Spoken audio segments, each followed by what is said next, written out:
He really threw a winner my way. One of Harrison Ford's biggest hits only happened because Kevin Costner couldn't do it.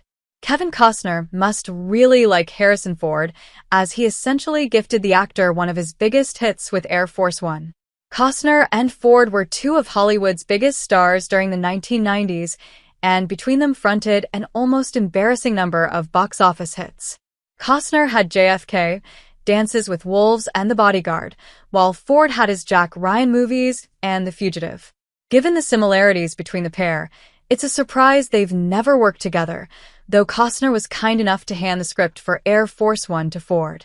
This 1997 Wolfgang Petersen movie can be accurately summed up as Die Hard on Air Force One, where Ford's President James Marshall has to deal with a terrorist takeover of the titular plane.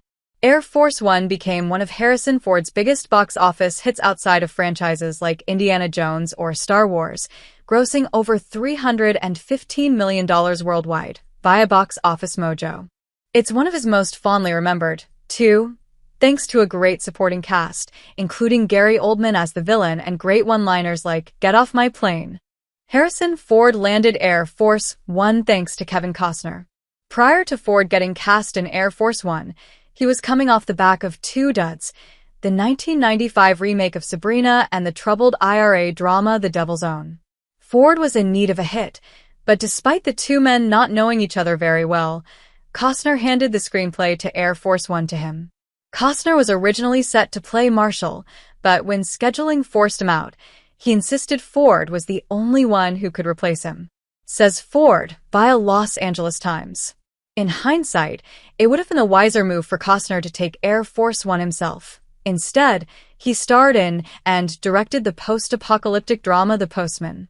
The movie bombing, alongside the perceived failure of his 1995 blockbuster Waterworld, saw Costner's leading man status fall into decline. Still, Costner was clearly more passionate about The Postman, and Ford ultimately felt like the better fit for Air Force One's lead. Air Force One is among Ford's best movies. During his heyday, Ford had a talent for spotting scripts that would be both commercially appealing and give him great characters to play. This was true of Witness, The Fugitive, and Air Force One, which is one of the star's most purely entertaining films from the 1990s. It's more of a claustrophobic thriller than a slam-bang action movie, though its set pieces are also nail-biting when they arrive. Air Force One is also a prime example of the types of original, high-concept projects that used to get greenlit in Hollywood before franchises and IP largely took over the business. Air Force One is aided immensely by Petersen's suspenseful direction, who is no stranger to movies set in tight spaces after Das Boot, and he lets his actors cook. Ford also excelled at playing action leads who didn't feel invincible. He can kick ass when needed, but it's the circumstances that force Marshall into saving the day. Ford is also backed by a very game cast, including Glenn Close as his vice president, William H. Macy, and Jürgen Prochnow. Harrison Ford followed Kevin Costner into his biggest franchise. The closest Ford has come to working with Kevin Costner is by fronting 1923, a prequel to Yellowstone. Costner hardly ever returned for sequels to his own movies, which made his 5-season run on Yellowstone his biggest franchise by default.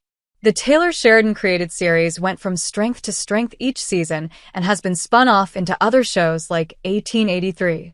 Given that Ford is playing a descendant of Costner's John Dutton, who is long dead by the time the latter was born, they don't get to share any scenes. Still, 1923 allowed Ford to front the kind of lavish, old-school Western that rarely get produced now. Sheridan has a large checkbook when it comes to his Yellowstone saga, so it's hardly surprising he can lure the likes of Ford or Helen Mirren to the project. Intriguingly, Air Force One might become a belated franchise for Ford too.